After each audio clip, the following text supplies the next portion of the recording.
Ladies and gentlemen and other peoples, welcome back to the Bricked Up podcast, building your algorithm brick by brick. It has been a long time since we uploaded a video back in July, and that video took fucking forever to make, but we're back, and we were supposed to do a Bethesda episode, but we decided we wanted to do a short little episode dedicated to a movie that my good friend here, Philip, introduce yourself, Philip. Hey everybody, it's me, the American blah, blah, blah, mucus. Yes, mucus. No, mutant. The American mutant.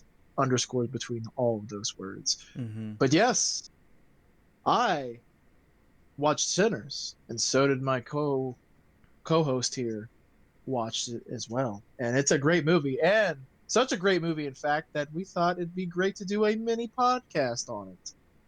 Yeah. I watched it not too long ago on HBO Max.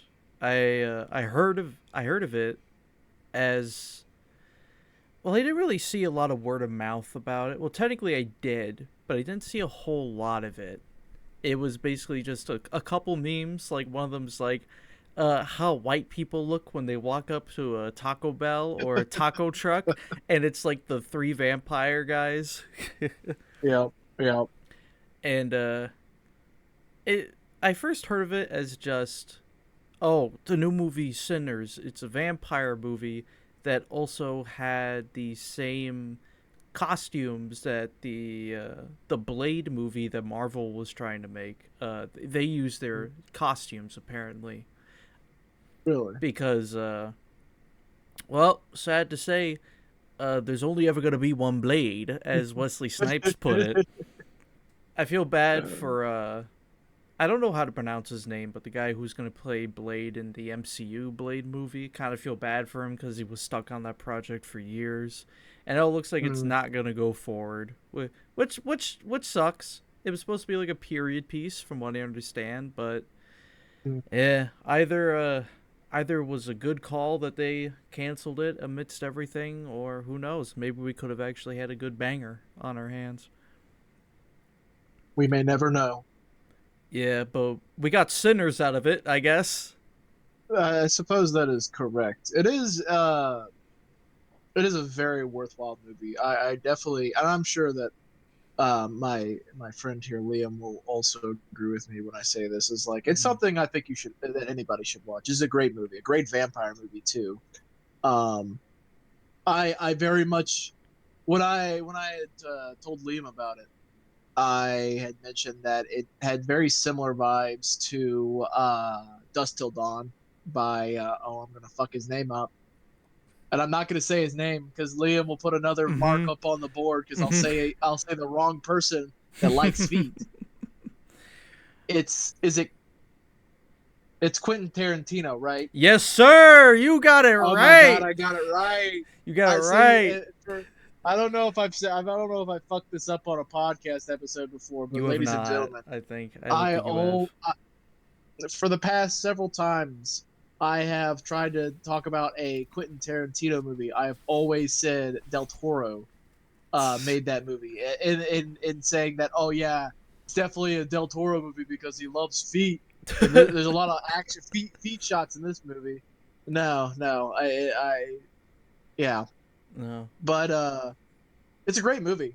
I feel a lot of similar vibes to Dust Till Dawn. If anyone has ever watched that before, if you have not, watch it. It's a good vampire. It's another classic vampire movie. Um, Yeah. I. but like, Oh, you go. You go ahead. sorry. Oh, okay.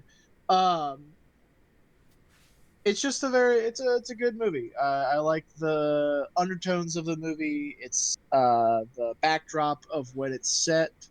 Um, and I just like it because it's also a really cool, just like I wouldn't say it's necessarily like an action movie nor like a hardcore supernatural movie or anything like that, but it's kind of like it's got a lot of different genres mixing in there, but it's a great time, and I definitely recommend. Yes, I agree. Uh, I'm in the camp that I haven't seen Dusk Till Dawn. I know of it. I know of the infamous scene where Tarantino drinks from fucking Salma Hayek's foot. which is the only part that's guys, gentlemen, that's the only reason we're really watching it. Pretty sure George Clooney is also in it as one of the main characters. Is that right? Uh,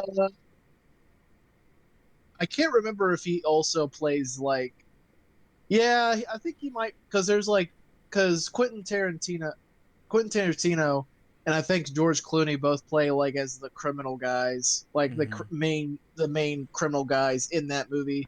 So I think you're correct, but it has been a many a years since I have watched that movie, so I could be wrong. Yeah. While we're on the topic of just in general vampire movies, before we get into Sinners, there's definitely been a handful of vampire movies that we have seen over the years, you and I. One of them is a Del Toro film, Blade 2. Yes. I very I very much enjoyed the first Blade movie. It's quite the classic, the 90s classic. Blade 2, Hmm. um also pretty good. Nice action movie. I don't think it's as good as the first one, but it has its charms. It's pretty neat. I've never seen the third Yeah. one. I probably never will see the third one. There's also Underworld. Underworld's a cool fucking movie, dude. You Yeah. told me about it. You're like, Liam, you need to watch this, and I did, and I was like, this movie's fucking awesome. Yeah, man. Underworld 2 and 3. I think Underworld 2 is called Underworld Evolution. That one, Mhm. I think that one's good. It's not as long as the first one, which I think kind of harms it a little bit. But Right. I thought it was still a serviceable action movie. We do get to see a bit of what's her face's cleavage, but you know. Oh yeah, that lady's. Yeah, yeah, yeah, yeah. Put her up on screen, Liam, now, so everybody can witness uh, it. the third one, Rise of the Lycans, was a nice. It was a good prequel film because it had a lot of ties Mhm. to a lot of the flashbacks in the first film, and Right, it just tied everything together, and it was a nice trilogy. And then they made two man. more that nobody remembers. And it's kind of sad to Was say that I think nobody remembers Underworld. It that kind of sucks to me because Underworld's pretty cool. Underworld and Blade come from an era of when, like, I definitely think they probably take inspiration from like Vampire the Masquerade, like um, what Oh, is it? What's Under the yeah, Underworld very much does take from Vampire the Masquerade. I will say. yeah, World of Darkness. That's the RPG game or tabletop RPG game that I was trying to think of. But Mm-hmm. yeah, but Vampire the Masquerade is part of that. But like they definitely take part of like that late '90s into early 2000s, very edgy filmography that was kind of commonplace in that time, especially during like for like when it came to vampires. It's like basically they took a trip to Hot Topic and turned it up to 10, and that's what vampires were, which to depending on who you talk to is aesthetically pleasing, which it is. I think it is. I think it's an interesting twist on like modern vampires and how they kind of like you know have still woven their way into modern society, at least at that time, which is a Mm-hmm. very interesting take, but I think that like you are right that like at least initially some of the earlier films in both the Blade movies and Underworld movies are very good, very I don't think that they're definitely more popular than I would say it's probably above like a cult classic following. I would say that they were still pretty popular, even when they came out. I would think, Hmm. um, but like today, it's like nowadays because like literally they've either released bad movies or they haven't released anything new. In the case of like Blade, they have kind of fallen to the wayside a little bit. And I definitely think Sinners kind of like, even though it's not doesn't have that like real edgy counterculture gothic vibe that of the films we just mentioned, but like it definitely sparks the interest back into like, ooh, vampires, they're fucking cool as shit. Uh, but yeah, yeah. Continue on. Sorry. Yeah. Well, we can't talk about vampire movies without talking about the vampire movies, Philip. The great scourge of the late 2000s and early 2010s that was the Twilight films. Listen, Uh, those Listen. Those okay. I know you have more recently watched them. Yes. I watched them when it was like peak when they were coming out, man. That's when it's like you're either Team Edward or Team Jacob, all right? And fist fights were happening out on these streets, motherfucker.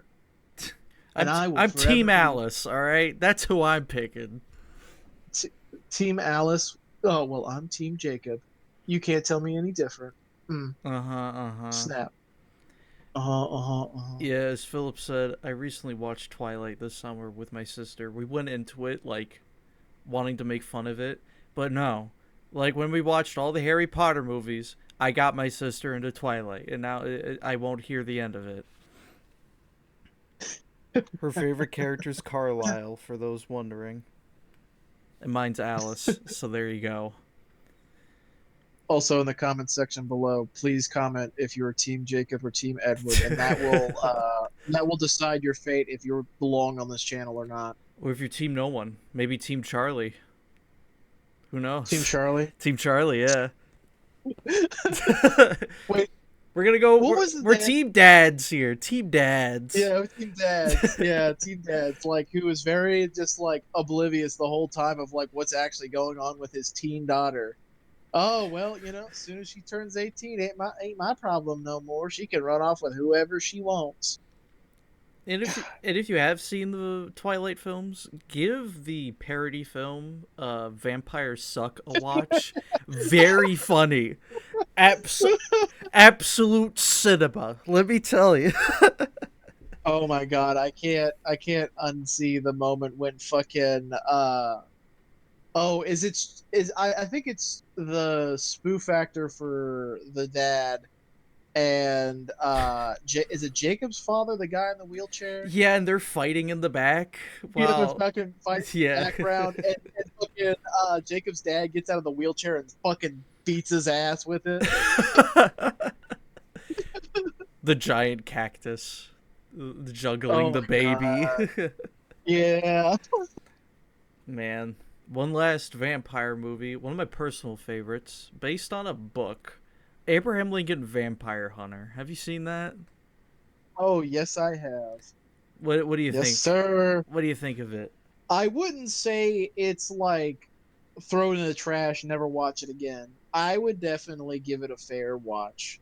I think it's interesting. I think it's a cool take on like an alternate version of Abraham's, I don't know, presidency slash growing up as a boy in Illinois. Um, Mm-hmm. it would like the name alone would make you think it's like a very silly movie and it would be goofy, but it takes itself very seriously, and I think it actually is an okay movie. Like it's pretty good. I would at least watch it. I would recommend to watch it once. I think it's got some pretty cool action scenes. Definitely. Mm-hmm. The train I don't scene, most definitely. the train scene definitely. Yeah. Um, Oh, what's another like really? I think it was kind of cool when all the like Confederates turn. Oh yeah, spoilers by the way, everybody. Spoiler warning! If you don't want to like be spoiled about Abraham Lincoln Vampire Vampire Hunter, Hunter. you have to skip a few seconds ahead. Well, I think it was pretty cool that like when all the Confederates turned out to be just like fucking vampires and they just like mow down the entire Union line. That was pretty fucking cool. And I think it's kind of innovative that like Abraham Lincoln's like, yeah, the Confederate Army actually all vampires. So everybody, we're gonna steal your fucking silverware, load it into fucking cannons, and blast the Confederate lines. This is basically like that scene from Pirates of the Caribbean when they ran out of shit to shoot at. Was it Davy Jones? No, it was the No. Uh Black huh. Pearl. Uh huh. Uh huh. Yeah, it was Yeah. the they shot it because they all ran. Yeah, Jack's crew ran out of fucking Yeah. They cannonballs. they And they had to started dump throwing. everything to gain speed, and it didn't really help at all. So like, fuck. Now we gotta use our Yeah, silverware. yeah. So that was pretty cool. It was actually pretty innovative. You know. Also, gun axe. Fucking awesome. Also, gun axe. Yes. Man, why couldn't our? It'd be fucking crazy. What if this was actually based off a true story and like the fucking, the classified like files of like that only the president and a few people in like our nation can actually access is like, yes, turns out Abraham was indeed a vampire hunter and vampires did exist. The Confederacy was full of vampires. Lincoln did so much bullshit in his time. Like, he was a boxer, and I'm pretty sure, according to Oversimplified, that he basically won a case by, like, using the lunar cycle to be like, it was actually on this night that you did the killing. Take him away. That's kind of wild, but Dude, like, dude also there's been some more. opposed. Oh, Oh no, no, you finish your thought, and I'll say dude, something. when he was a senator, he also opposed the annexation of Texas. I'm pretty sure, like, he was the only one in Congress to be like, "This fucking bullshit. I don't want to do this shit. I don't want to go to war with fucking Mexico to annex Texas. This is stupid." Do you know how much paperwork that's gonna be? And then everybody's like, "Shut up, with your stupid, wrinkly face and your abusive wife." Shut the shut the fuck up, fucking Amish looking man. Or well, he probably didn't have his beard at that time, right? He probably still was bald No, face McGee. yeah, he got his beard during his presidency. Wild. But Yeah. yeah, Then he became Amish. I love seeing comments. They're like, "What do you mean Abe Lincoln wasn't a vampire hunter?" So apparently the author of the original book also wrote a book called Pride and Prejudice and Zombies, which I think was like his first parody work that he did, which got him Why does that famous sound very because it's Pride and good? Prejudice and zombies. How would you say you are on the whole vampire genre, from Dracula to Underworld to now? Do you like the Well, vampire stuff? Is it your thing? Is it your shtick? I definitely think it's definitely like growing up. Uh, I was first introduced to Blade. That's where my first ever like delving into vampires ever like showed up. Other than like I guess like Dracula in fucking Scooby Doo and Ghoul or not Ghoul School. The fucking is it the Monster Race or whatever? The fucking directed DVD fucking movie. Man, I don't know. Is it Ghoul Race or so? Okay, well You're you know what? you're the Scooby Doo guy between the two of I us. know this is true, but I forget. Damn, it's not Ghoul School. It's like it's fucking Scooby Doo and Werewolf Race or some bull. Basically, Shaggy gets turned into a goddamn werewolf, and he has to fucking drive in like a literal wacky races, fucking thing with a bunch of different other like monsters and stuff like that. And Huh. Dracula is the main fucking guy. Um, but anyway, I'm fucking sidetracking what I'm saying. Other than the little cartoony stuff of like, oh, Dracula, uh, you know, Blade was my first intro to that, and the fucking literally blood orgy dance scene that was going on, and like, was that like the first fucking Oh movie? yeah, that's the opening Uh, scene where they're in the club and blood starts raining down on them, and one human guy tries to get out, and he looks up and Blade's right yeah, there. yeah, yeah, that was my first intro into that. But Daywalker. day, fucking Daywalker. Fucking I got Daywalker. one of those. I got one of Motherfucker, those you on out of your damn my mind?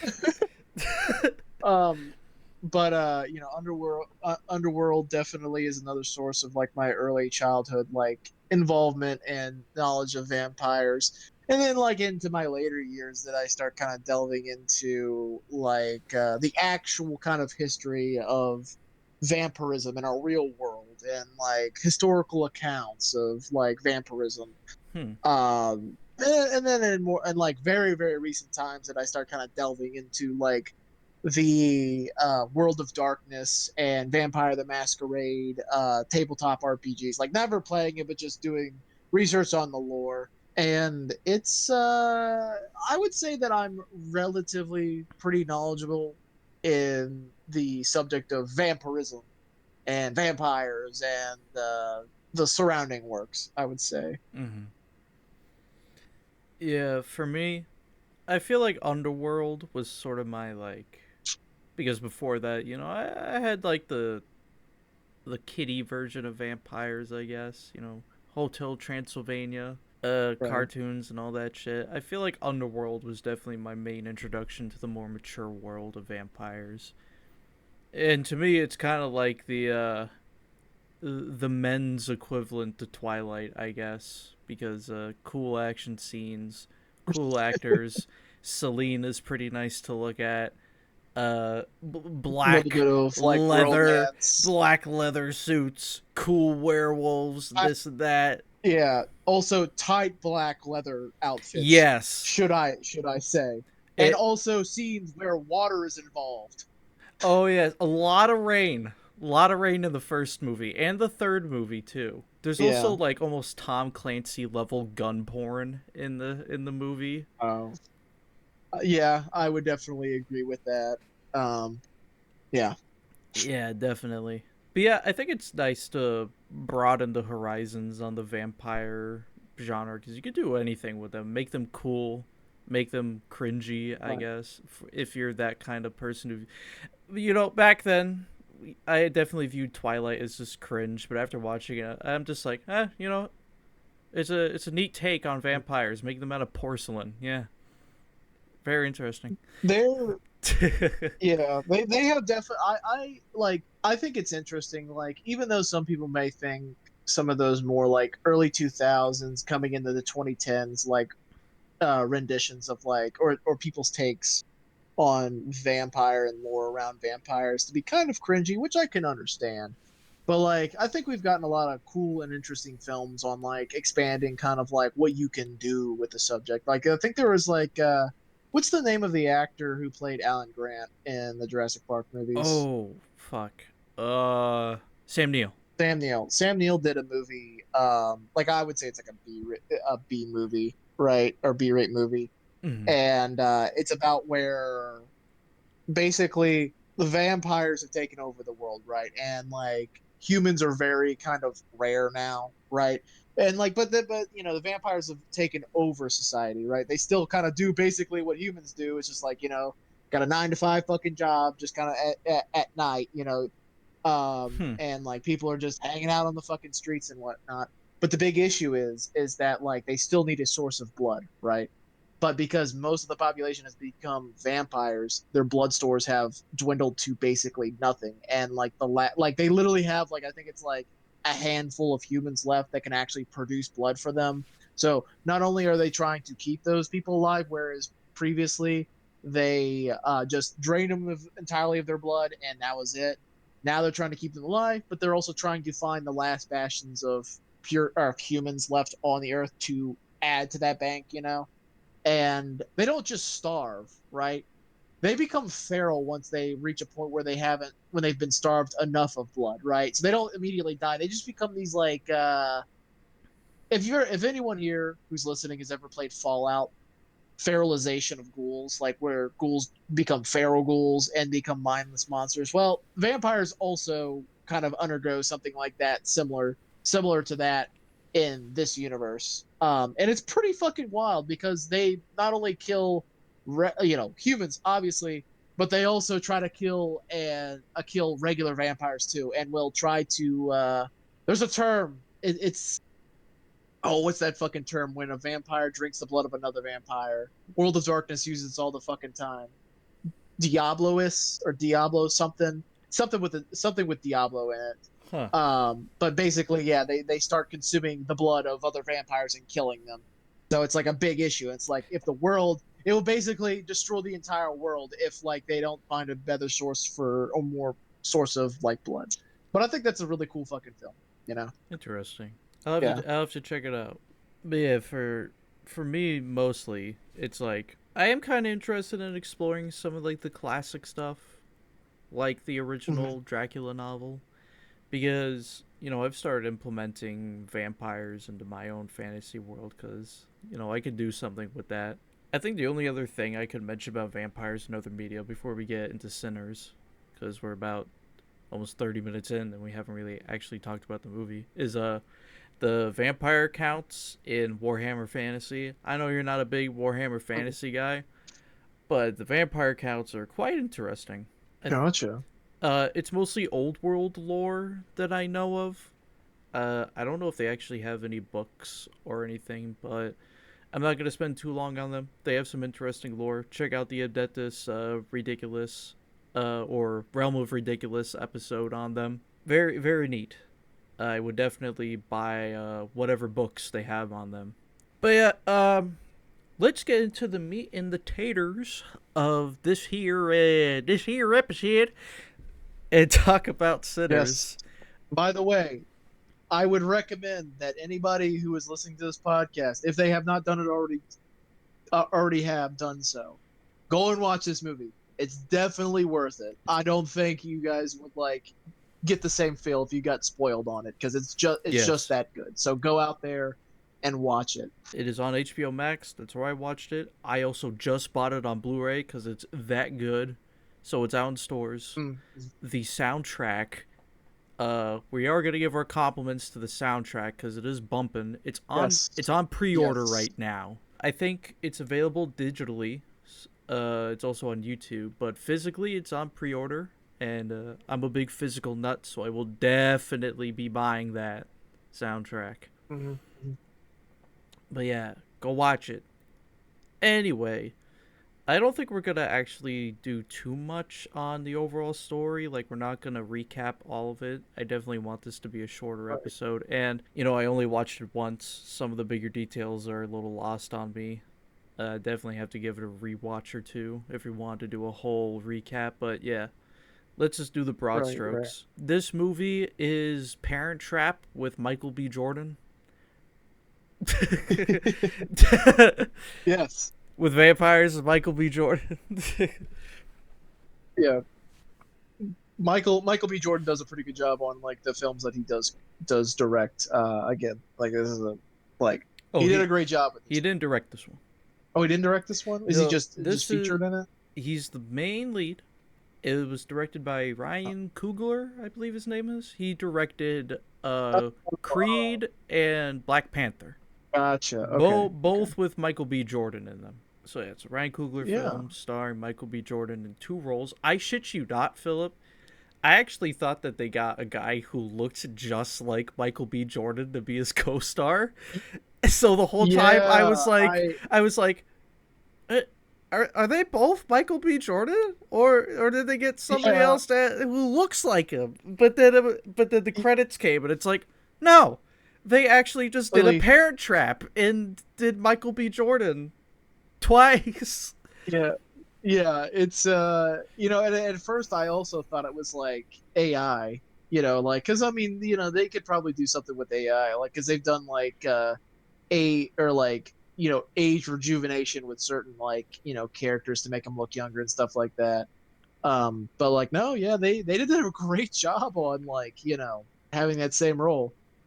Yeah, definitely a. I don't know if it's been used a lot, but it's definitely a technique that I like to see used for like twin characters. Like, I think, because I already mentioned it, Parent Trap is definitely the more impressive one for its time, because there's only one Lindsay Right. Lohan, and Right. she has to go back and forth between herself, and she has to keep changing positions, and I kind of understand what the technology is nowadays because I've seen it be used on other projects Mm. before, like layering one scene over another to sort of match it up together. Like there's a behind the scenes of Doctor Who with the regeneration between Jodie Whittaker and David Tennant, and they basically layer Jodie's regeneration scene over Tennant. And because of the technology they have now, they can like program the camera, and I'm gonna call it a camera stand. There's probably a more official name,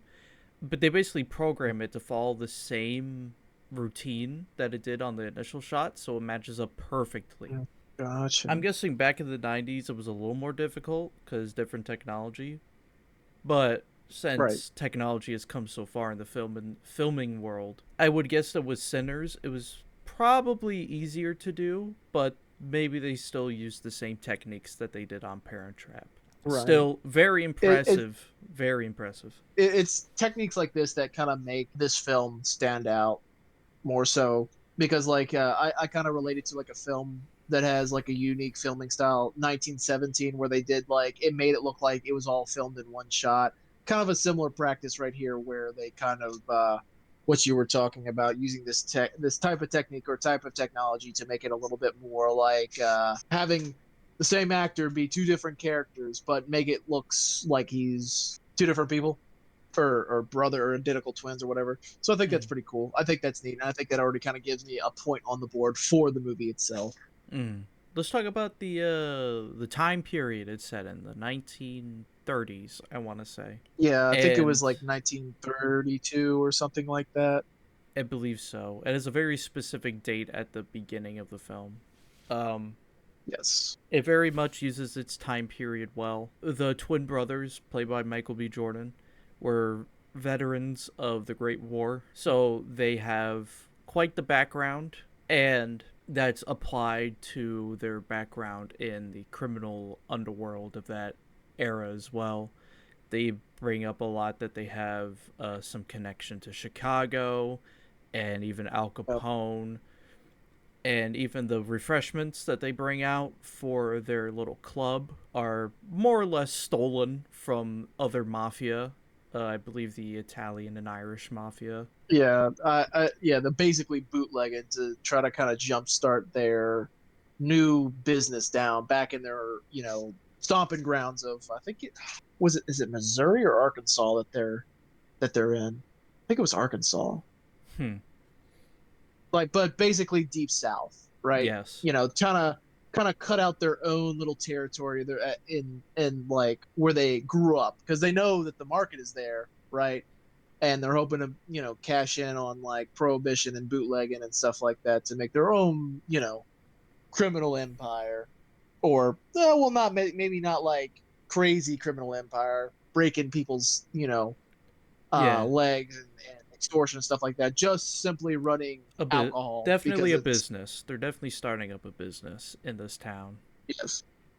One of them is, and I kind of like the division between the twins.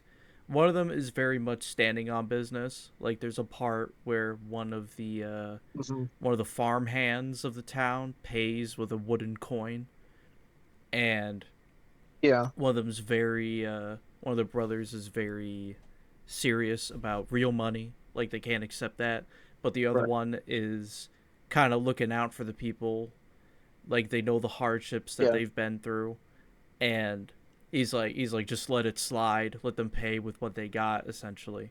And it's like over Hmm. time, you know, maybe these people will carry real American currency that they can pay with, and the business will become more legitimate over time. But for now, because it's a startup and on its first night, they can let some things slide, I guess. But later in the movie, it is also brought up that even if they do this, they're not going to last more than like 2 months on like if people are just giving them Mm-hmm. wooden core like company store money. I guess that's the best way to like say what it is because this is like post like Civil War like segregation time in the South. So like Jim a Crow lot of era. They yes. do bring up So you Jim Crow quite a bit in this movie. They do. So and also if anybody in this movie or in the watching this video it has an issue with like us or it's a tough topic to talk about, Yes. well obviously we're going to be respectful and stuff like that, but if for any reason that anyone here has kind of like a tough time listening to these topics, skip ahead or uh Yeah, you know, that's something I did yeah. want to address. The movie definitely tackles the black people's hardships during the 1930s. It's definitely educational because I'm a big history nut.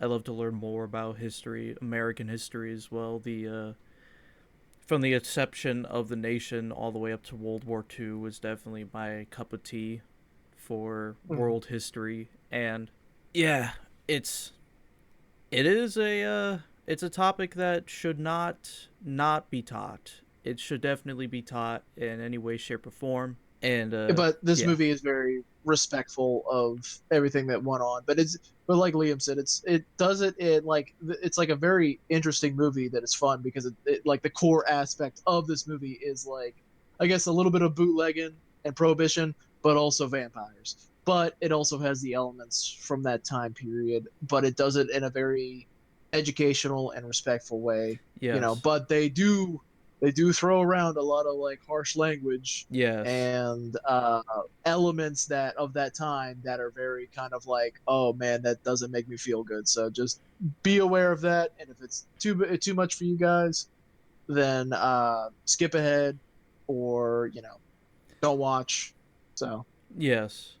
On top of that, aside from tackling black hardship and all that, it tackles black culture of the era, the rise of blues. It has a heavy theme about blues and black music of the past and black music of the future. There's a very specific scene that ties into that because, along with the inclusion of vampires, there are some other supernatural elements in the film, like literally connecting to ancestors through song. And mm-hmm. the movie at the beginning also goes over that there are many cultures that do this as well, including the Irish, which there are some connections to Irish hardship as well in the movie. The lead vampire character is Irish himself, from what I understand, and the Irish definitely have had it hard as well. Yeah, and depending on like, and we'll get more into this when we talk more, maybe a little bit more focusing on specific characters. You can almost feel a little bit tragic for like the lead vampire as well, because like at the very end he kind of talks a little bit about his hardships too, and you can kind of almost feel sorry for him a little bit. I mean, yeah, he's a bad guy. Don't get me wrong. He's a Yeah. oh but like it's like it makes you think too. It's like, man, he's just kind of like a victim of hardship and like oppression from another group of Mm-hmm. people. The movie is definitely about oppression, segregation, hardship, but also about uh community. Most definitely about community. And I don't look at the movie as like anti this, anti that, pro this, pro that. It's definitely a historical film that definitely has a message behind it. But yeah, Right. we're not gonna talk. Most definitely, a rule of the podcast is we don't talk politics. So we're just gonna Mhm. appreciate the movie as a movie, as a piece of entertainment, and even as a piece of education. Yep. But yeah, as I mentioned earlier, the soundtrack, very very well done, very kick ass. I was moving and grooving to the soundtrack Mhm. when they were in the club, doing that whole scene where their ancestors and descendants are there and joining in on the fun.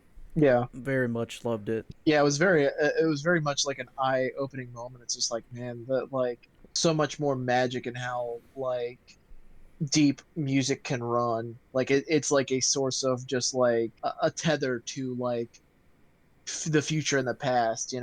Like our souls may leave the like physical plane one day, but we all still like have a connection to our descendants and ancestors through one shared like form, which is music, and that's that thread that connects us, right?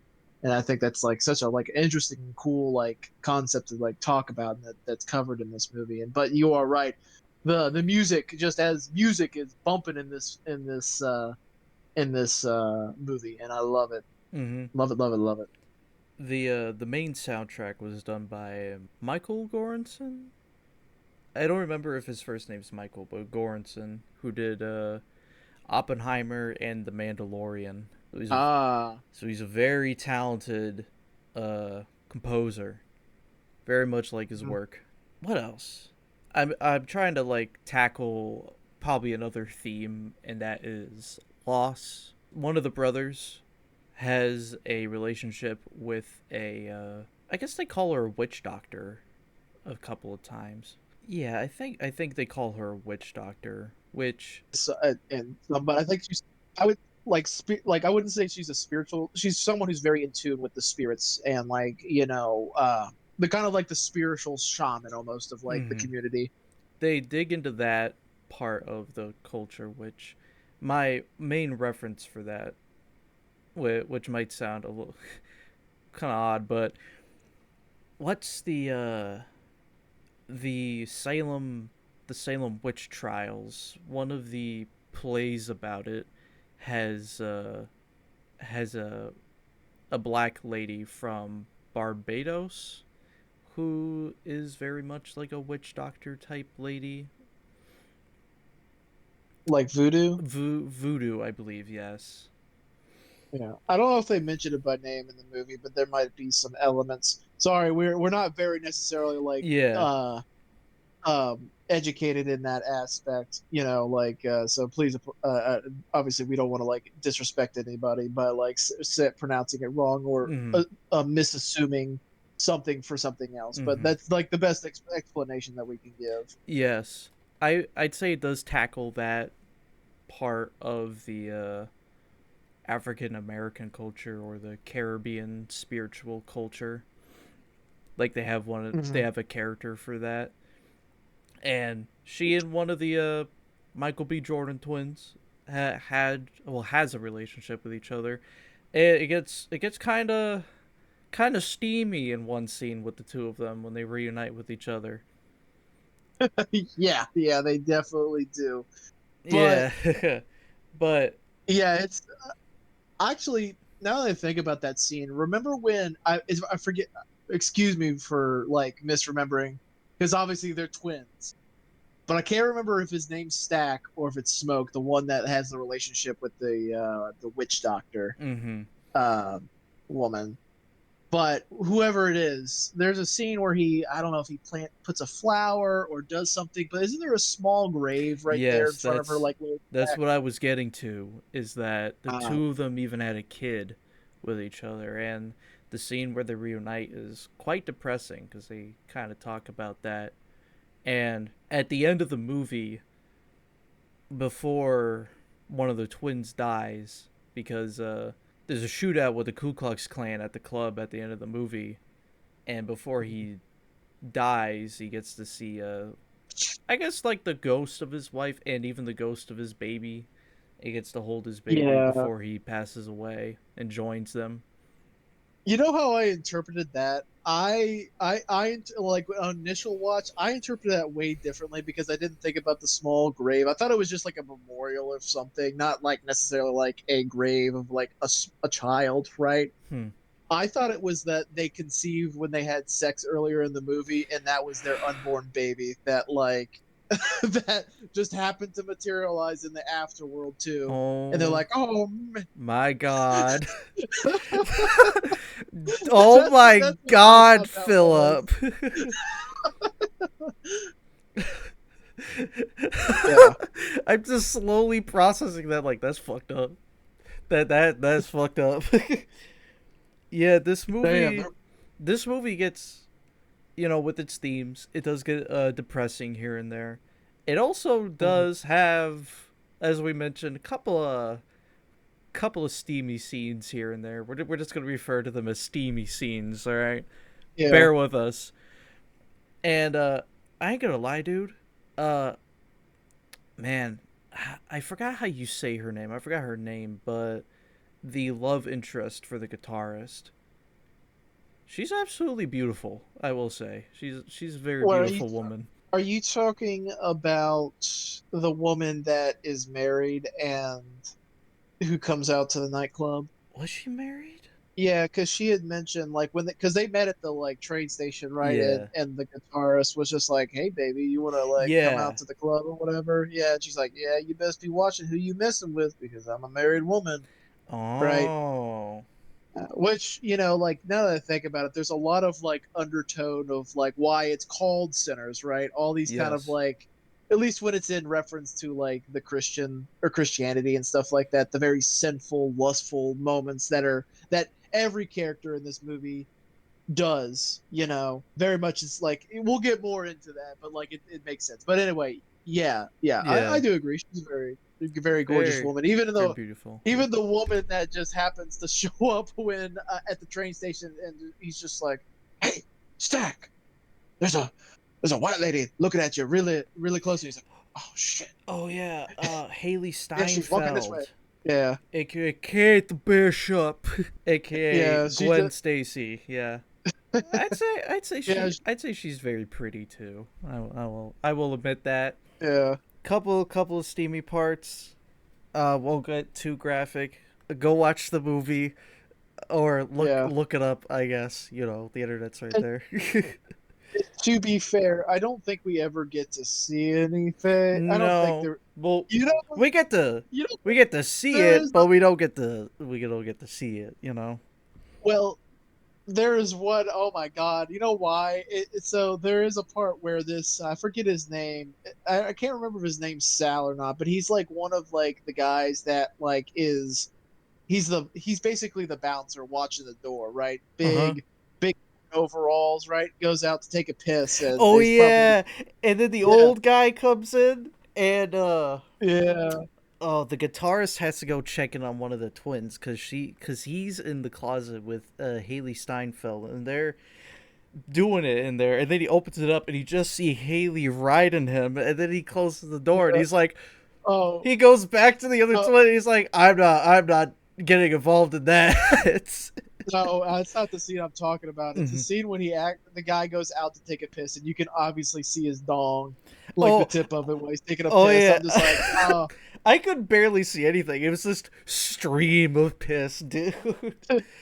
Ah, and then he ah. like, dude, they really did get his ass when he was taking a piss. Like, I hope they waited until he was done. Man, I kind of feel bad for him. I like that character. He was reluctant at first. Yeah, Cornbread. That was the dude's name. cornbread. Cornbread, the big guy. Oh my god, I absolutely loved his character. Love Yeah, Cornbread. but yeah, like we have like an. I will say some characters get a lot more of a spotlight than others in this film. That even though initially they seem like they could probably be like, oh, they probably have a greater story. No, they just kind of there. Or maybe there's characters that you wouldn't think that would get a bigger spotlight, but then in the end kind of do. All the characters I think definitely had like a really good like. I will say that like some characters didn't have a. You wouldn't initially think that they had a bigger role or didn't end up having a bigger role, even though you expect it. Everybody had a good role. Like no one, like anyone that they introduced, like did not serve not or had a purpose to serve. You know, no one got wasted. All their potential was used, and like they add to the story. I definitely think. I guess let's kind of get actually into like the move, the like the hype of the movie. You know, like where it kind of starts to like trickle in that like, oh, this isn't just like your average like prohibition era bootlegging movie, right? The supernatural part starts with when a guy who is seemingly smoking and very injured shows up to these, you know, farmer's house is just like pleading with them to let them in or let him in. Mm-hmm. And he's telling them he's like, "Oh, there's Indians after me and stuff like that." And the guy's like, there ain't no fucking Indians for like been around here for a long time." And I think that these guys are part of the Ku Klux Klan as Yeah, well, there is. It which pans is over and there's a white hood behind him, and he's even yeah. So well. He's also like, I think the vampire asks, "Are you part of the clan?" And the guy's like, "No, no. This is this. The thing I'm thinking about is different because there's a scene earlier where Smoke and Stack are buying the club, and I think they oh yeah, ask about the Ku Klux Klan, and the guy who's part of the Ku Klux Klan is like, "Oh no, the Ku Klux Klan has existed in decades. I don't know what you're talking about." right. But yeah, Yeah, back to the cabin scene. There is a white hood behind the homeowner. the person is kind of trying to plead with them on like the assumption that they are part of it, and I wouldn't say reluctantly, but eventually they let him in. What shows up next is like a bunch of Native Americans who are hunting this person specifically, and they approach the house and talk to the wife that we had just seen, and you know, asking if they had seen a man. She's like, no, no, not at all. But they kind of realize that these probably in there, but the light is beginning to fade. And they're just like, listen, you don't want to deal with what you just brought into your house, but we'll get out of here. And they drive off, and you know, Wife goes back to the house and finds out that yeah, that guy that just let into their house is a vampire, and her husband's a vampire. And then later in the movie, we find out she also got turned into a vampire. But you know what? That's okay because they turn into a traveling band. They turn the cheek. They're not gonna kill nobody. They're gonna be a peaceful country band, Uh-huh. a trio. Uh-huh. That's how that movie they're ends. gonna play the white man's music, Philip. Yeah, it's all about brotherly Brotherly love. love. I was gonna bring up before you started talking about the scene because you kind of transitioned or segued into what I want to talk about. The Native Americans. I kind of wish they played a bigger role, but it's understandable that they were just here, and then they kind of went off, did their own thing, and didn't come back I think again. it I think it adds to like the mythos or like kind of thinking or try world build. If Mm-hmm. Sinners is to be a grander universe eventually, which I don't think it is. I think this is definitely like a movie that's kind of like in its own little concealed movie, and we'll just remember it as like a cult classic eventually. It kind of adds to the mythos of like, oh, what were these Native Americans doing? Or like, how did they find him? Right? Was there a bigger group of vampires and he was the last one? Do these Native Americans specifically hunt other beasts? Like, if vampires are real, what other kind of creatures are out there? Do they hunt it? Are they part of a larger group? You know, hunting these beasts, Mm-hmm. right? I think that just is like something a little tidbit that adds to the greater mythos of the world. You know, Yeah. and I think that's cool as shit. We could kind of talk a little bit more about like the tragedy that kind of unfolds. Like Yes. it's pretty subtle at first, man. It's just like you kind of roll your eyes a couple times at a couple things that happen. Right? It's like okay, we know that the vampires are here. They're gonna try to get in. Right? And I understand, like it's like you gotta like sometimes I hate these movies because I also have to think about like, okay, this is in universe, you know. I wouldn't think, especially in 1930s, like in our real world, how how like common do you think people at that time period would have even known about the concept of like a vampire? You know, like I mean, I guess did even Nosferatu like the Yeah. movie have would Wait. have been out by then? Well, the Bram Stoker novel was probably out around the time. I mean, it was based on Vlad the Impaler, the Count of Romania. I guess so. I I mean, don't know. I I mean, like I I mean that I think the Dracula book might actually be older than the Frankenstein novel, and that was like a uh, 1800s novel. which, by the way, before we continue, I will say the vampires in this movie play by classic vampire rules. Cannot enter a premises unless invited in. Mm-hmm. Garlic is also used as a determinant if someone is a vampire. Mm-hmm. Wooden stakes through the heart do 100% kill these vampires. Sunlight also destroys them, even though sunlight is kind of like no matter however kind of wacky the rules are for the vampires in any universe, sunlight burns those motherfuckers to a crisp. Yeah, Uh, and that has its own rule that Haley Steinfeld, who gets turned into a vampire, she burns up, I think, but Michael B. Jordan vampire, because one of the twins gets turned into a vampire. He was let go. He was kept alive, so he got to run away. so they both survive until the end. Yes, I know Like, that, but I know that, but I'm pretty sure Haley Steinfeld's character burned up, but she had to explain it as like you have to kill them one at a time or something. Like just because oh you kill yeah, the head vampire doesn't kill all of them.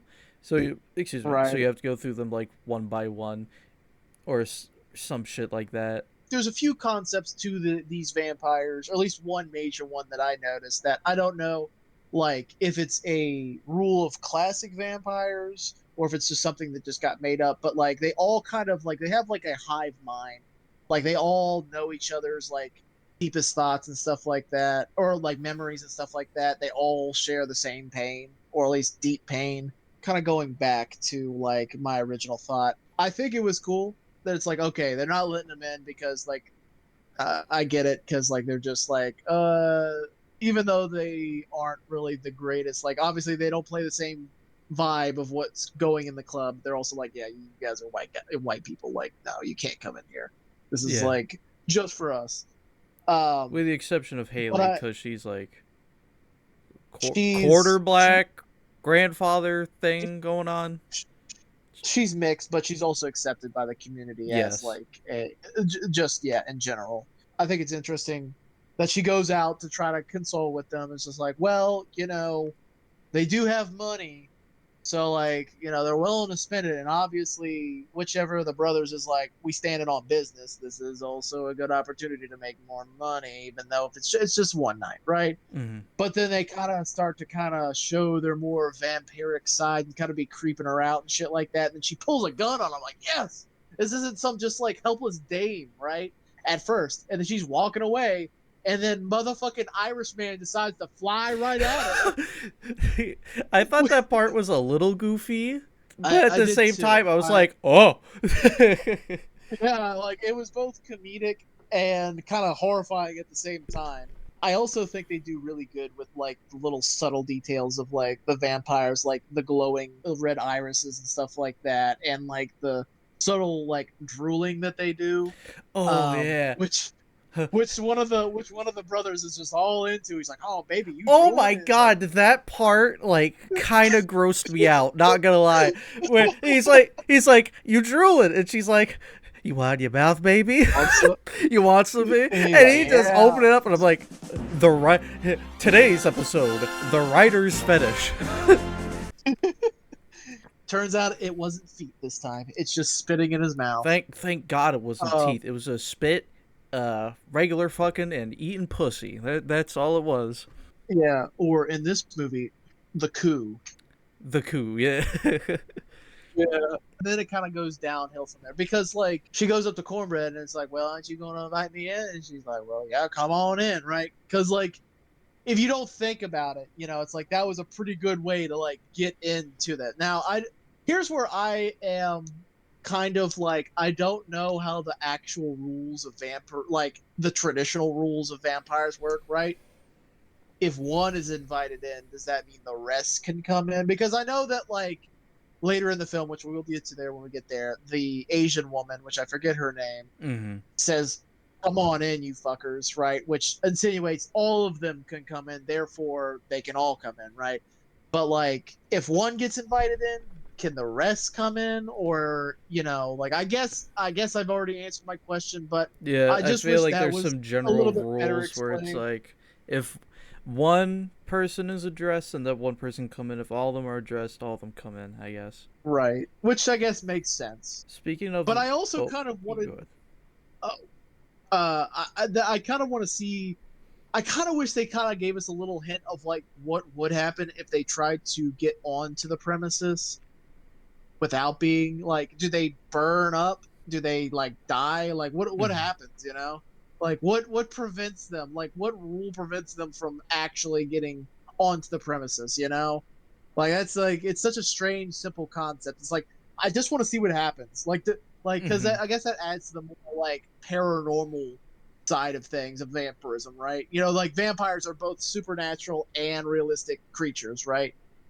I just don't know. It's just it's very interesting, and I wish it would involve more. But anyway, Mhm. what were you gonna say? One thing I wanted to talk about was the Chinese family that we see in the movie. They do get plenty of focus in the first part of the film when they bought the club and they're gathering all their stuff for it, along with supplies, signs, and potential employees. One of them includes this Chinese family that owns two stores, I'm pretty sure. Yeah, like I think it's like a general store and like I guess maybe a more hardware S store. Yeah. They're part of their community. And I don't know if this was the intention of the movie. Maybe it's just something that I noticed. But the Chinese have had their own history in the United States as well as being like the main labor force that put down the railroads. Right. So they've sort of seen their own history of oppression in the United States as well. Right. I don't think there's any real moments in this movie where that is touched on. It's definitely focused more on like African American like Yes. oppression rather than like Chinese American. But like I guess more so that like maybe there are little bits sprinkled in here that I didn't take note of, but like it definitely isn't very focused on, if any. Hmm. Yeah, might not have been the intent of the film, but it is definitely something that I recognize in a movie that does touch on the history of oppression and segregation. But what I also found interesting is that if you watch this movie on HBO Max with subtitles on, there is a part after the Chinese woman's husband gets turned into a vampire where the lead vampire actually speaks a certain Chinese language to her. Like, it's labeled as, Mhm. man, I don't remember what it was called, but it wasn't Chinese. Even though the lady does say later that he was speaking Chinese, it might be a Chinese language, but it had a very specific name. Like Cantonese No, it or wasn't Cantonese. Mandarin. It wasn't Mandarin either. It was Okay, super specific. Like, it was nothing I've heard of before. So I'm guessing it might be gotcha. of like either very specific Chinese dialect or language, one or the other. Mhm. But I don't remember what it was called. Somebody will probably know. But yeah, I definitely do like that little bit of inclusion of a very specific either Chinese language or Chinese dialect, one or the other.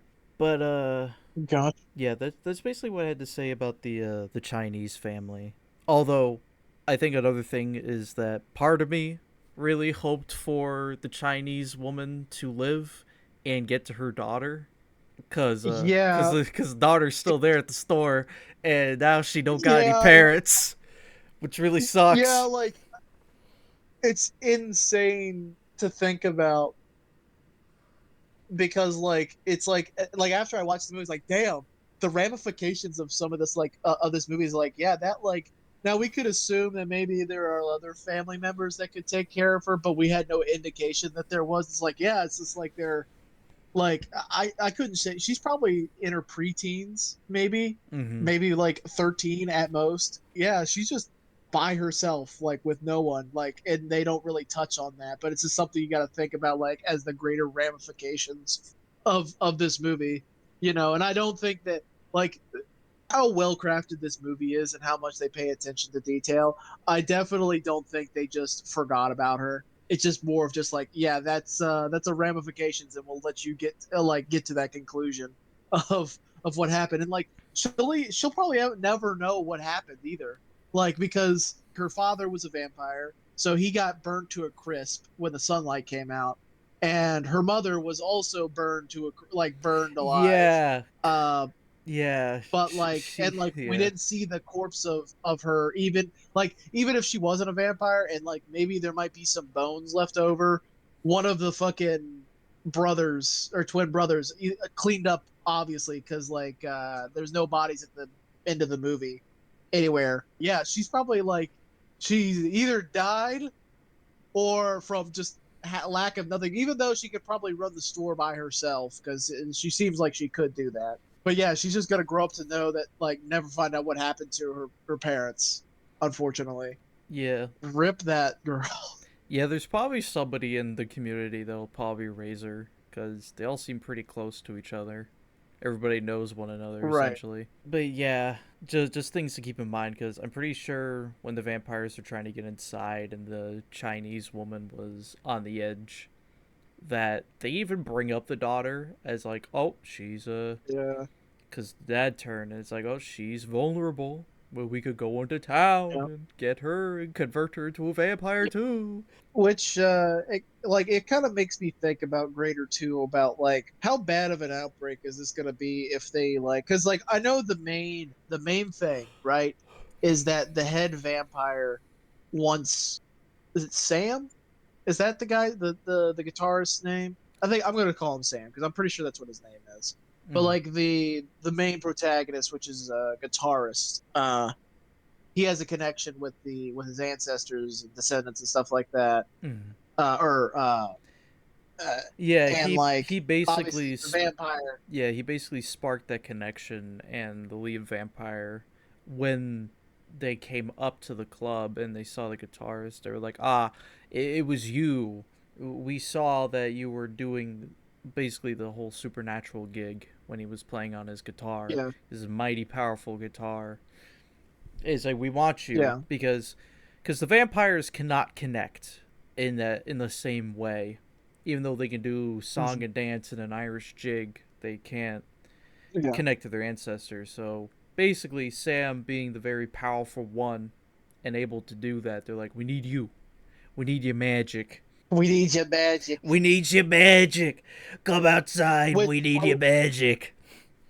can I also say they perfectly did like Road to Dublin. That was such a cool fucking scene with the vampires. Mm-hmm. Like I thought that was I love Road to Dublin. That's my favorite Ren Fair song to hear at Ren Fair. Um, Dude, on the surround sound, that song, along with a bunch of others, is one of the reasons why I'm like, I need to buy the soundtrack. I need to listen to this in my directly into my ear holes right now, please. yeah, It's so yeah, good. that was It's just so good. right. Yeah, it's like it's a great.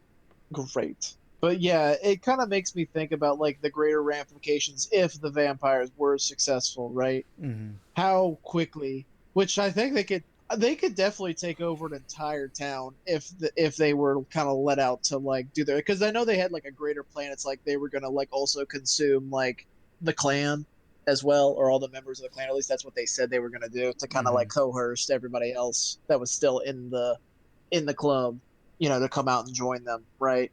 But it kind of makes me think of like how quickly could they take it? What if? Oh man, I was about to say like if this movie took place like several decades earlier, this could have just been connected to Abraham Abraham Lincoln Lincoln Vampire Vampire Hunter. Hunter. Yeah, I was just thinking that because if you for the audience, if you haven't seen the movie or read the book Abraham Lincoln Vampire Hunter, the vampires have quite the extensive history in that universe, whereas they were initially like enslaved by the Romans and used as entertainment in the Colosseums, especially against the long extinct European lions. That's a very explicit scene in the movie when they're doing their flashback.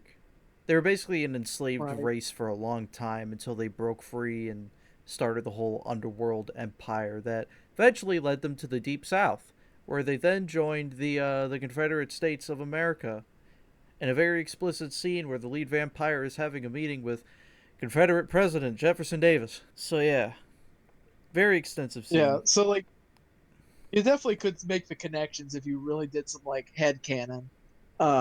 It could be like it could be like an expanded universe, you know, which would be kind of fun I to mean, think about. I wouldn't not think that as like in a head canon as like the two of them being connected because the two of them have some similar endings. They do. They They very do, much do. but We get that we'll get to in a there. minute. Anything else you want to address for the big chunk of the movie, either with the club or with the first half, where they're basically building everything up? I think the way the vampires kind of like, I think it's really an interesting setup how they did kind of technically get in there, even though it was kind of just by, I would say it's more by happen chance than anything. But I think it was also like, even if the one girl didn't go out there to talk to like the vampire van, the Hex girls, uh, uh, they probably still would have caught somebody getting off of the bar, right? And then sent them in as kind of an infiltrator. Mm-hmm. And so they would have gotten in there one way or another. So like I definitely could see like that working out for them eventually. So I think it was kind of an interesting way how they snuck in. And then when the death happened, one of the twin brothers, caused everybody to just, it's like, all right, party's over, get the fuck out of here, right? Then this mass crowd of people just started kind of going out, which I will say, with there only being at that point, I think like five vampires, right? I think it was a little too quiet for all that shit to happen, for all those people to get converted into vampires so quickly that nobody in the fucking that was still in the barn heard nothing. You know what I mean? Mm-hmm. I feel like someone would have screamed, or ran back to the barn quickly enough to be like, "Yo, motherfucker, there's some goddamn fucking crazy shit out here happening, you know. So like I do find that part a little unbelievable, Hmm. but I do think it's interesting. I do think that like, oh, it's like, oh damn, the vampires really did, work quickly and get everybody fucking taken out and shit like that, and like converted and shit. Yeah, yeah. And Yeah. then we gotta get into the core of the movie where it's like, all right, we're basically playing a zombies map now from Call of Duty. Yeah, I think when it comes to one thing you addressed is that I feel like anybody could have left during the main party and get attacked, and then if they wanted to come back, it kind of ran into that same problem a little later. But thinking about it more, when Cornbread tried to get back in, they were kind of already tensed up because of the incident with one of the twins and Haley Steinfeld, so they already knew about the vampires and were already suspicious of Cornbread. So I guess the Yeah. circumstances of which Cornbread wanted to come back in, and let's say just a general community member wanted to come back in and turn as a vampire because of the whole Uh-huh. invite into your house thing. I guess it'd be a little different. Uh-huh. I mean, Yeah. there is that one part where Haley walks out, gets turned into a vampire, comes back, needs to be invited back in, and kind of gives Cornbread a hard time, or they give each other a hard time. Yeah. Talk back and forth. Right. But Right. I think it kind of worked out between basically the dynamic between those two characters. Kind of worked out uh, well in that area, but Yeah. definitely something to think about. And I would even think that Ryan Coogler probably thought about it too and was like, man, anybody could just leave this party at one point to go take a piss, then Yeah. get infected, and then come back and need an Right. invite. It might get a little weird because I think just about every black person that showed up to there was just kind of generally invited in Yeah. anyway. So it's just like, Right. oh, welcome, come on inside, and shit like that. So, yeah, I guess there were ways of thinking about it that they went through where it's like the audience might question this, but we're just not gonna do it, okay? Yeah. I was gonna say I do think it was kind of stupid. There's another point that I do think is stupid where fucking like they know something's up, right? Fucking they just watch the one girl bite the neck out and kill fucking I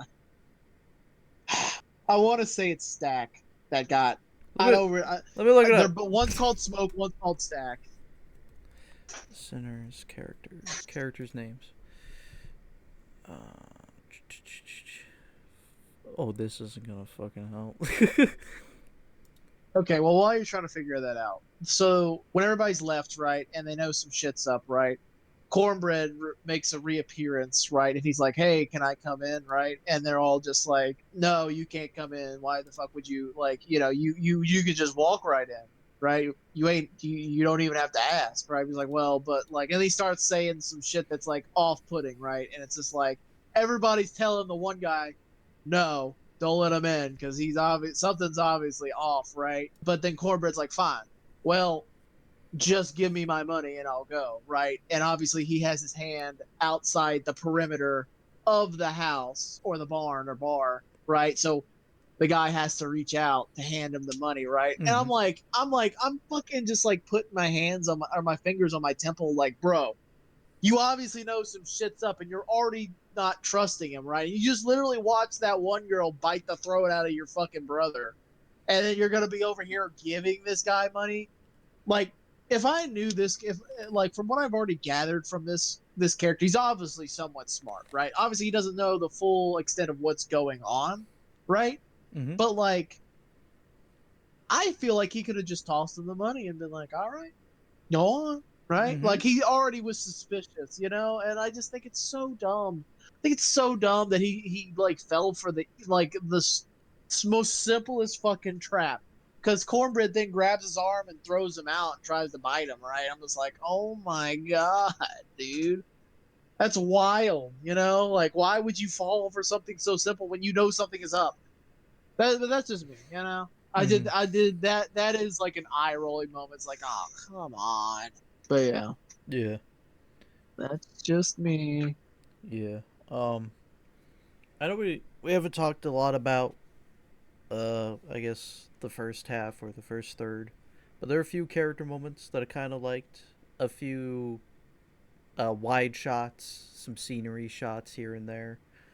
Um, Mhm. you know, not too knowledgeable on the whole Deep South culture and all that in the 30s. Um, Right. the Cornbread and I guess his family is working on a cotton field. I don't Mhm. know if they own that or if they're farm hands or what's going on there. So from my limited knowledge of like post Civil War and like segregation era, right? The African Americans were freed from slavery. There still was like an excess need for like workers to pick like cotton and other crops and stuff like that. Like Mm-hmm. obviously, like a lot of farms still didn't have mechanized farm tools like we do nowadays and Mm-hmm. stuff like that. So like basically, it's like, listen, you can go free, you can go wherever you want, right? But farmers were or plantation owners were like, listen, you can still stay on my farm if you want to, but we'll pay you.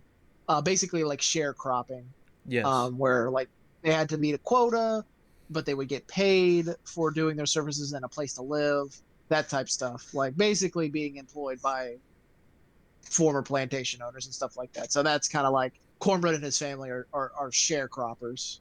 Okay. Yeah. Yeah. There's also another character scene that I kind of liked. Um, After they acquired the older gentleman, and they're going down the road, and then you see prisoners working, and they're singing a black prison song, and he's going by and he's shouting something at them like words of wisdom, words of pride, just to get. Mm, And one of them stands up and he recognizes him, shouts the older gentleman's name, and there's like a warning shot fired off. I forgot which one of the twins is in the car, but he's like, "Oh, one of them knows you," and he's like, "I know all of them."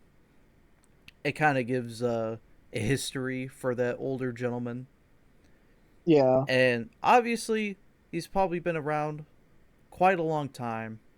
I don't know how old he is, either the actor or his character is supposed to be, but he's probably Right. seen like the worst of the worst for his people. And the prisoner labor is essentially the basically the 13th Amendment in effect right there, Right. sadly. Right. But yeah, a lot of good character building, world building, and a lot of history on display in the first chunk of the film.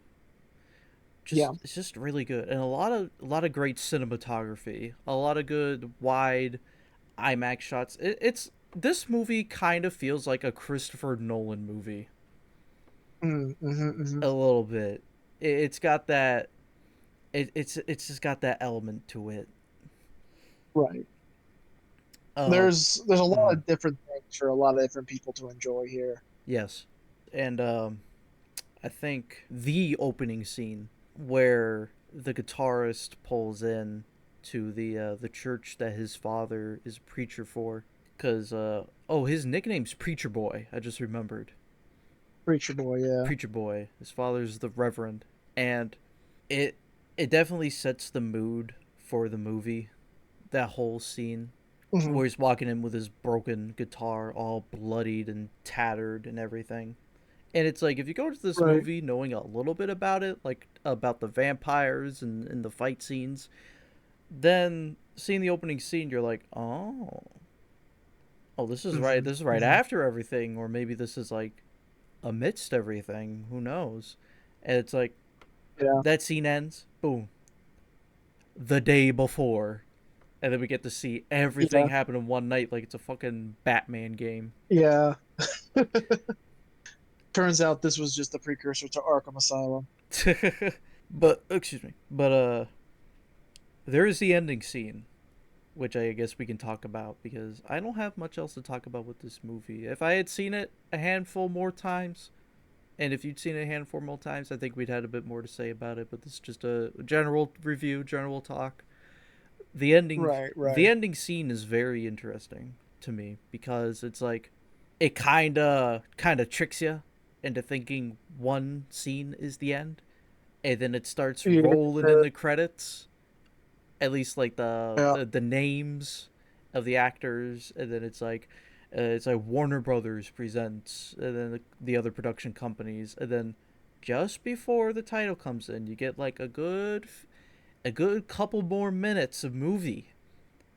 You yeah, get a nice little treat at the end because Preacher Boy's yeah. still alive. He has his own guitar and he's playing at a club with these people. But then Haley Steinfeld's character and one of the Michael B. Jordan twins comes in. They're still Yeah. alive, Still and very much a vampires too. and they kind of allude to why they're there. That they kind of come to kill Preacher Boy, but because he's very much old, and they kind of like his music because they own every album of Yeah, his apparently, and don't like the yeah. old stuff because the old stuff sounds terrible because of the quality of the records of the time. Or no, no. I think it's like they don't care for like the new stuff. Like it doesn't have soul Oh, like the blues does. mm-hmm. I gotcha. I think they do make like a cut at like old phonographs technology or something. Mm. But yeah. Yeah. Well, basically, the reason why he's there is, or at least one of the older brothers, is because like in one of the scenes at the final fight scenes and stuff like that,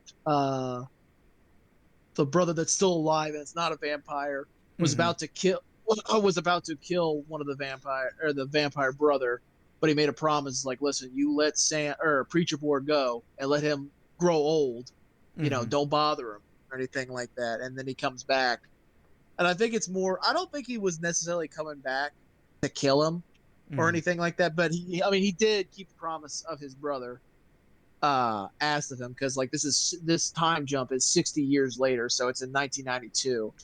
um Mm-hmm.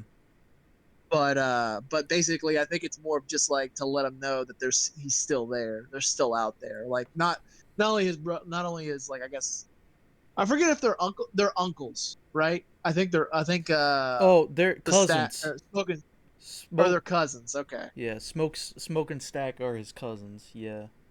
Okay, yeah, but basically to be like, yeah, we're still out there, Mm-hmm. but we kept our promise. and um and they bring in his old guitar because yeah. it was destroyed after the fight, but it's fully repaired, and he plays them a little bit on that guitar, and I think the movie Mhm. just ends with them leaving, and that's it. They have a pretty hard like scene where it's like Preacher Boy's like, that was probably my best night I ever had. Yes. Because like there was a lot of like before all the shit happened with the vampires, they were just having a good time. They were playing. Preacher Boy got laid. He got to play in front of a bunch of people. People were making money, having a good time and shit like that. And even one of the brother that's a vampire, even reminisces like, that night was the last night I ever saw the sunrise. But Mm-hmm. man, it was a great night that night. So, Yeah.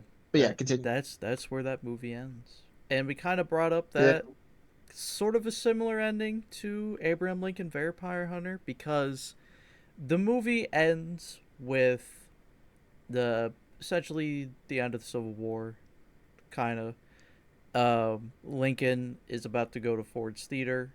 It pans up to, I believe it's the construction of the Washington Monument, and then it pans over into modern day 2012 at the time, and how Abraham Lincoln Vampire Hunter started, with the exception of Lincoln's youth, because that's the opening scene. Lincoln meets another main character that is a vampire himself that trains Lincoln to fight vampires. They meet in a bar, and at the end of the movie, there is a black man sitting at a bar, and the same vampire guy is still there, and he says the same thing that he said to Lincoln, And in a similar fashion, he knocks against the guy, and much like with Lincoln, he drops a gun because he intends to kill a man responsible for killing somebody he loved Mhm. very much. In Lincoln's case, it was his mother who was taken by a vampire. In real life, she was taken by like a mysterious illness, I'm pretty sure. I think we know what it is now, but at the Mhm. time it was like we don't know. And then with the black guy, we don't know. We don't know who this guy is, but kind of similar Yeah. ending where it goes to quote unquote modern day. Obviously, Sinners doesn't go to 2025, but I don't know, kind of similar. Yeah. Which is interesting because it opens the door for like future things. Even though I don't think like another movie in this universe could really capture the same essence of what was shown in this film because it has so much to it, you know. Mm-hmm. I mean, there might be out there, but like this one is very, very distinctly a period piece almost. Um, Yeah. but but it has a very awesome undertone. Now, I'd like to kind of finish off this podcast talking about kind of like the elements that it kind of like the underlying elements of this film because we kind of touched on it a little bit, but like what the actual title of the movie implies, sinners, when in the eyes of like the Christian religion, right? There are like the seven deadly sins, Yes, sir. correct? And I think we get like an example of most of the like Yeah. seven deadly sins, but not all of them. But but everybody who almost everybody who dies in this film is guilty of at least one or more sins, right? You have We have a semblance of greed with one of the brothers standing on yeah, business, want money.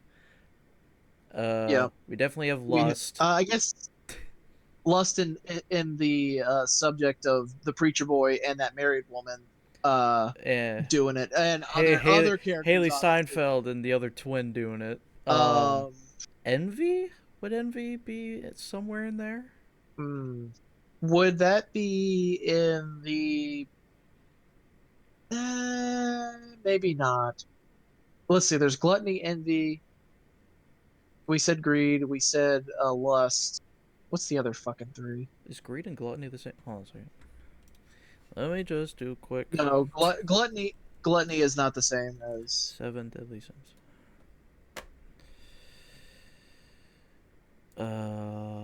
Yeah, you're right. I think it's all different.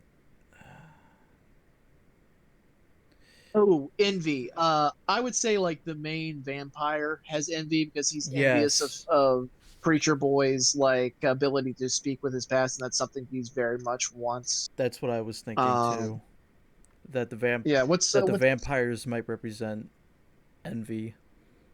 There's oh also gluttony? yeah, Gluttony would probably be the old man because he has his problem with the whiskey or the yes. alcohol. Um, Like, Pride. what are the other? Pride. Who would be prideful among them? I don't think it's cornbread because he's just kind of there. Yeah, Cornbread's just living I'd his say life, dude. I'd say he's gluttonous. Remember that He's fucking one gluttony. scene where or remember they so in the film, ladies and gentlemen, they accidentally throw a guy out because they think he got bit or died, but actually he got too drunk. Like I think he either slipped on something or he got drunk off the alcohol and they just threw him out. There But was a bar fight at one point too. I think, oh yeah, or there there was was a a bar fight fight. with some guy. Some guy got stabbed, or I think it was one of the brothers. Or somebody got sliced in the Stabbed. face by It was it, someone. it was some patron like gambling, and I think he like Mhm. cheated or lost money, and then he sliced someone's face open.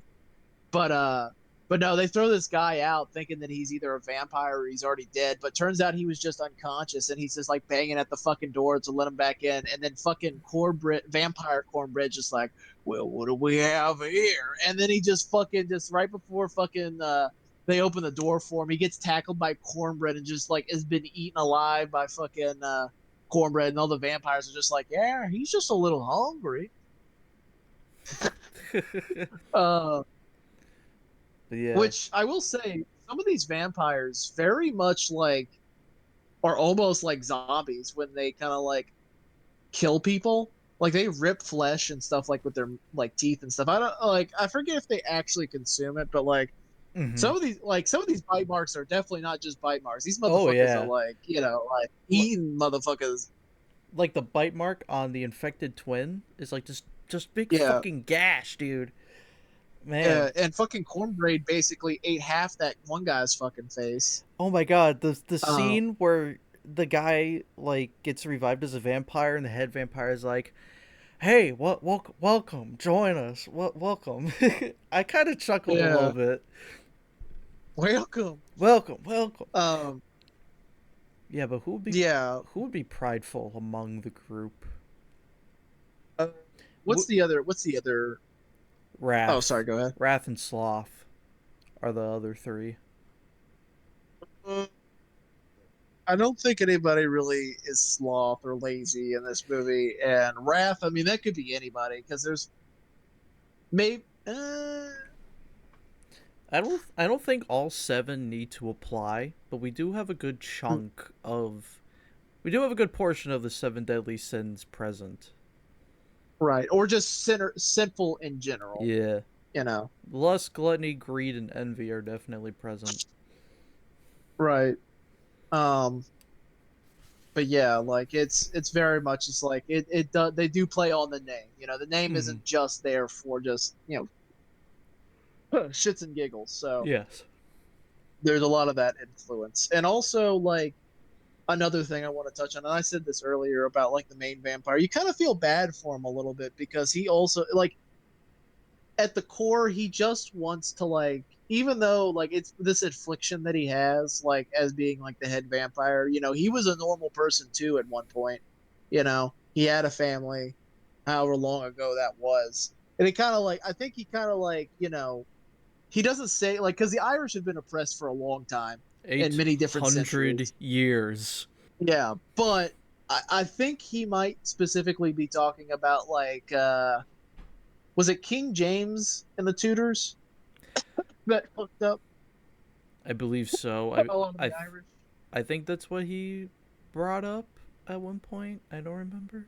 Well, he didn't say it specifically, but he said that like when he's holding Preacher Boy at the end there in the water, he's like, and Preacher Boy starts talking about like saying like my Father who art in heaven, Hallowed be thy name. Yeah. hallowed be thy name. Yeah, like Oh, uh yeah, he was talking about like the people who how came the to his how people homeland. yeah spouting the same thing. He thought that God could protect him, but people who saying that they were who worked for God or whatever, you know and whatnot. So like I think it was like referencing to that time period, but I might be wrong. To the English But like takeover of Ireland.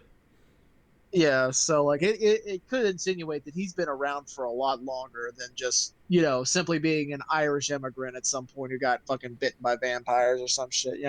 Yeah. But yeah, I do feel bad for him a little bit because he's just like, he's just trying to also just like end his suffering as well through just trying to get the power to talk to people that who were taken away from him, and also his I guess youth, not youthfulness, but just like his natural life being taken away from him too.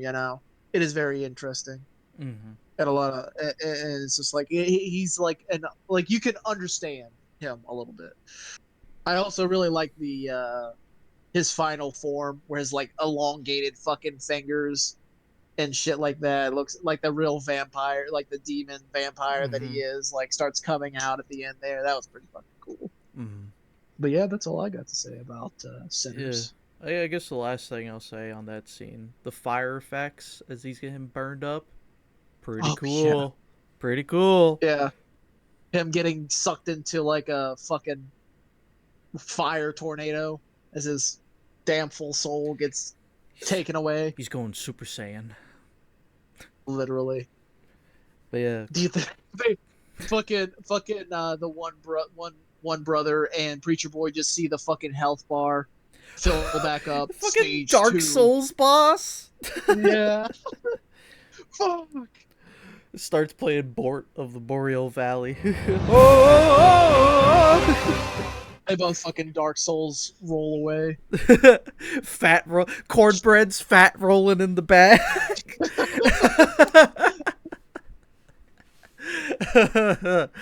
Oh, we love this movie.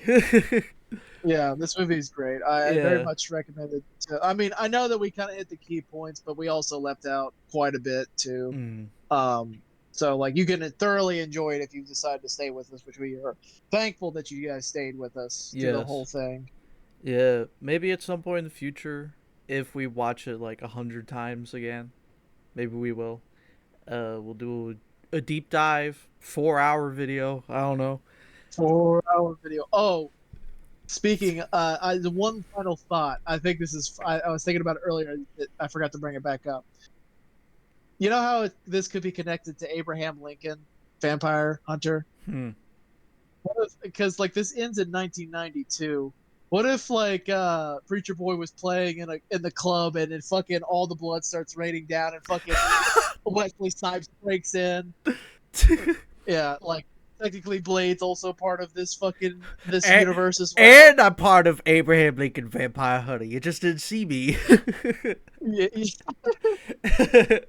I think it would have been funny too if like in the background we also see the fucking vampire who taught like Abe Lincoln. Abraham Lincoln how to Abe Lincoln was also there. So it's like a confirmation that they're all three connected, which would be kind of funny and interesting.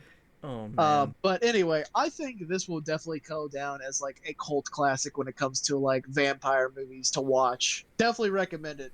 I cannot say that anymore. And I love the time period. I love the music. I love the different elements and themes that are in this movie, regardless of how like, hard they might be to talk about sometimes. But I think it works really well for this movie as a, both an somewhat of an educational piece, but also like just a awesome supernatural vampire movie, Mm, you know?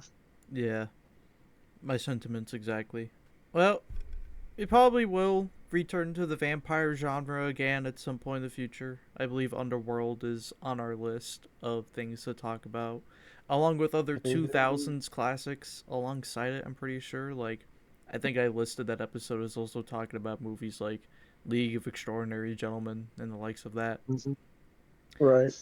And if you definitely want to see some more content based around vampires, uh, and are interested in that, maybe we'll talk about it much sooner rather than later. Depends. Sometimes it's at the spin of a wheel, as we introduced back in episode 3. I don't know when we're gonna record the Bethesda episode. There's definitely a lot to talk about, either when it comes to their video Yeah. games or as a company. Philip's definitely more well versed in knowledge on Bethesda, so that'll be his episode. I'm gonna be the one in the back. Yeah, we're gonna have a great time with that one because we're going from like underdogs to the miracle child of the fucking video game world to fucking tanking their company to basically kind of making their way back up. It's going to be a wild ride, folks. But also, if you guys want us to cover a specific topic, which we have plenty to go through if you guys don't suggest anything, but if there's a specific topic that you guys want us to cover, we could try it out. Just let us know in the comments below. Like, link, share. Tell your mother, tell your father, tell your brother and sister, tell your girlfriend or boyfriend, Hide all your tell kids. the Hide all your person, wives. hide all your women, hide all your guys, hide all your guys. Listen, I hide, know. hide all Listen, your jives. yeah, I see you back there, listener. I know that you have all those dudes that your wife is just a cover. It's okay. We understand. We don't hate here. we Just don't come di- out of the we closet. don't discriminate. We don't judge. We don't just Judge free we air. don't judge. This is a safe place unless you're a vampire. Well, But unless you're Celine, then it is a safe place for her. But if you're a vampire, yeah. If Celine's here, that's a different that's a story. different Let me tell story. you. If you're a cool vampire like Alice or any of the cool vampires in Twilight, safe place, safe place. Please, we're desperate. Please, Please, I want to feel the touch of a we'll, woman, we'll no matter who it is. even if it's a steely, cold, lifeless vampire's touch. But Also, if you we have guys fun want, here. I guess we do have fun here. But also, like another topic I could think about, if you also are still wanting to have want us to talk about vampires.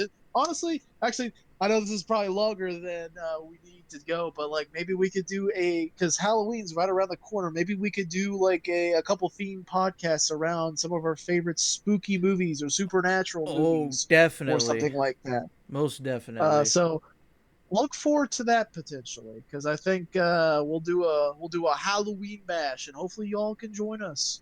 There won't be any candy because we don't have a van to We pick ate you it. up, and we eat. Well, he eats it. I hate I'll it. die if I eat it. Well, yeah. Maybe. No candy corn. No candy corn. Oh, candy corn for me. Oh, you are a vampire. That was a test. It wasn't garlic. Candy corn's the real Show, show, weakness. show, Y'all ever read shows Bram shows. Stoker's Dracula? It says right here, candy corn is the weakness of vampires. It says right there. I show up. I show up in my fucking Wesley Snipes fucking Blade outfit. Philip, I don't remember Blade being white. What's happening? Oh, you're playing Ron Perlman's character. That's right. I'm playing Ron Perlman's character. Okay. Everybody, thank you for joining us this evening on Bricked Up Podcast, building your algorithm brick by brick. Please link, and share, and all the other fucking things. Also, send a pigeon messenger if you still do that. Follow us on Maybe Instagram. That's our other page at Bricked Up Podcast on Instagram. We're hip with the kids. How do you do, fellow kids?